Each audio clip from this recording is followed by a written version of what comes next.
What you'll need is some air-dry clay, cookie cutter star shape, stamps, watercolor, Mod Podge, and some string. Let's get started. Start first with the ball of clay and roll it out flat. Then you're going to take your stamps and you're just going to stamp your design on the entire surface of the clay.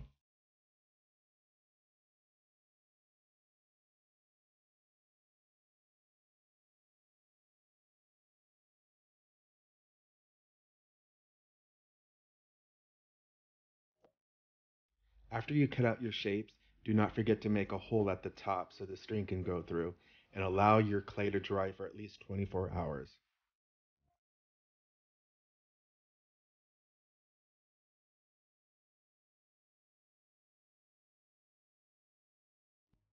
Here I'm applying a light coat of Modge Podge. This way the paint will stick to it better.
And don't forget to hit that subscribe button.